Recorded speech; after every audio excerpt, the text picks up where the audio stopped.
important developments that Egyptian public television that broadcast nationwide, Nile TV, is there covering the actual demonstrations, obviously stressing some of the government side of all of this, that there has been violence on the part of some of the demonstrators. At the same time, our own reporting has reflected the fact that among the demonstrators, there were a lot of people trying to calm their side down, and a lot of fingers pointed at the riot police for the way that they were handling a crackdown against peaceful demonstrations. But as you heard the commentator there, and I'm not sure who that was very clearly saying, of course, the voices of the young people have to be listened to. This is an important step of rapprochement, if you want, from the government, from the official side on one hand, to the people in the streets. Obviously, that was a translation. Now, the servers of Egypt's main internet provider were taken down, and this all happened early on Friday. As a result of that, people weren't able to send text messages. In a lot of places, they didn't have internet access to some of the social media sites. And following that angle is our own Mohammed Jamjoon. Mohammed, what can you tell us about the situation now? Well, Jim, this is something that's being called unprecedented in internet history. Let me break this down a little bit as to what happened last night when it comes to internet service providers in Egypt. Now, according to a company called Renesas Blog, they do a lot of analysis for internet companies, said that all the major carriers in Egypt, Link Egypt, Vodafone Raya, Telecom Egypt, Etisalat Masr, these and others were taken offline as of last night. That left about 80 million people unable to use the internet. So the question today has been, what happens after that? Let me show you a graph also provided by Renesas Blog showing what happened at about 11 o'clock last night when over 3,500 providers suddenly taken offline. And we're seeing the difficulties of that having happened today.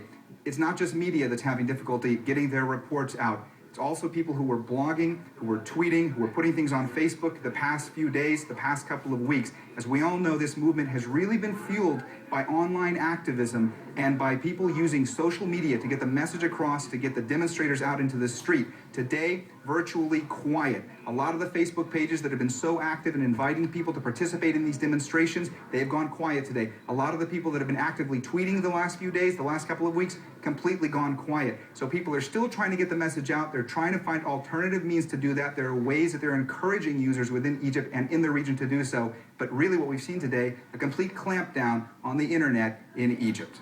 You know, and Mohammed, there may only be 80,000, we don't know how many demonstrators have been out in the streets today. We can certainly put the number in the tens of thousands, but in a country of 80 million, to think that 0.1% have been out in the streets, say even 1% that are out there, 800,000. But when you look at what happened with the internet, the 80 million people, the 60 million people that use the internet will have felt the effects of a government crackdown, right?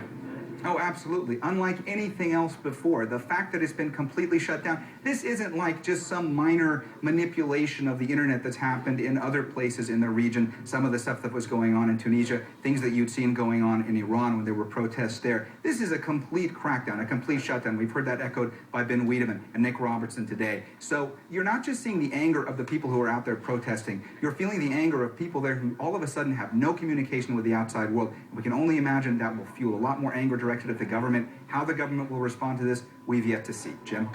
John Jensen is a journalist with the Daily News Egypt, based in Cairo. He was at one of those protests earlier today, and I want to get him in here and get him on the line as quickly as we can. John, what did you witness today?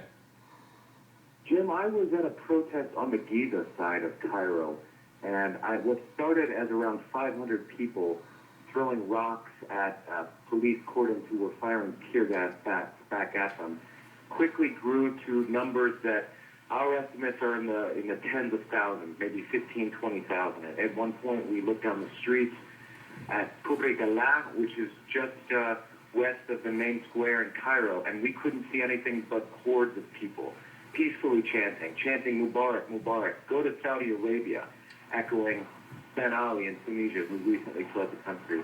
And we saw real defiance and anger on the streets of Cairo from people that were a mixture of classes, poor, rich, and all of them had the same thing to say: we are tired of this government. Jim? You know, a lot of people questioning whether or not, because it came on the day of